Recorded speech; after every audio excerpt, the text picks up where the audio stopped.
Hello everyone, দেখো দেখো আমি কিন্তু ভুলে যাইনি। আমি তোমাদের বলেছিলাম যে আমি তোমাদের পুরো প্রসেসটা দেখাবো কিভাবে কলার ফুল থেকে কলা হয়।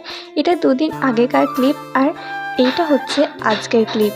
বৃষ্টি হওয়াতে কি সুন্দর খুলে গেছে, আর দেখো ছোট ছোট কলাও ধরেছে, দেখতে কিন্তু খুব সুন্দর লাগছে। চলো আমরা একটু ঘুরে আসি 15ই আগস্টের আগের দিনে সন্ধ্যায় আমরা কোথায় গিয়েছিলাম সেটা একটু শেয়ার করি। দেখো প্রথমেই তো রেডি শেডি হয়ে আমরা বেরিয়ে পড়েছিলাম ঘোষপাড়া যাবার উদ্দেশ্যে। ঘোষপাড়াও ঠিক না, তার আগে একটা মোমোর দোকান আছে, সেখান থেকে আমরা মোমো কিনে আমরা প্যাকিং করিয়ে নিয়েছিলাম মোমো, কারণ এখান থেকে আরো এক জায়গায় যাওয়ার আছে। আসলে আমরা যাচ্ছিলাম একটু কসমেটিক্সের দোকানে, দেখতেই তো পাচ্ছ আমরা বাজারেও ঢুকে পড়েছি। তো এখানে আমার দিদিদের সাথেও দেখা হয়ে গেছিল, বাজারে এসেছিল, ওদের সঙ্গে কিছু কথা বলে আমরা চলে এসেছিলাম দোকানে। আসলে তো সামনেই পুজো প্রায় চলেই আসছে, আর আমরা ভেবেছিলাম হয়তো নতুন কিছু কালেকশন চলে আসবে। সেই দিন নাকি আবার 8:30টার সময় নতুন জিনিসপত্র ঢুকবে, কিন্তু আমরা অনেক সন্ধ্যায় গিয়েছি, অতক্ষণ দাঁড়িয়ে থাকা আমাদের পক্ষে সম্ভব ছিল না, তাই ওখান থেকে কিছু জিনিসপত্র কিনে নিয়ে আবারও চলে এসেছিলাম অন্য একটা দোকানে। এখানে এসে আমার বোনপু আবার বায়না করে ফ্ল্যাট কালারের পাখাটা কিনবে, ও এই পাখাটা কিনলো আর আমি পারফিউমটা কিনলাম। এরপর আমরা বাইরে গিয়ে কিছুক্ষণ দাঁড়িয়ে দুজনে মিলে মজা করছিলাম, আর দিদি গিয়েছিল মিষ্টি কিনতে। এদিকে দেখো পায়রাগুলো কেমন তারে বসে আছে, যদি আমাদের মাথায় পটি করে দিত কি হতো বলতো। এইসব ভাবতে ভাবতে আমরা উঠে পড়েছিলাম আবারও স্কুটিতে, আর এদিকে পাখাটা দেখো সুন্দর হাওয়াতে ঘুরছে।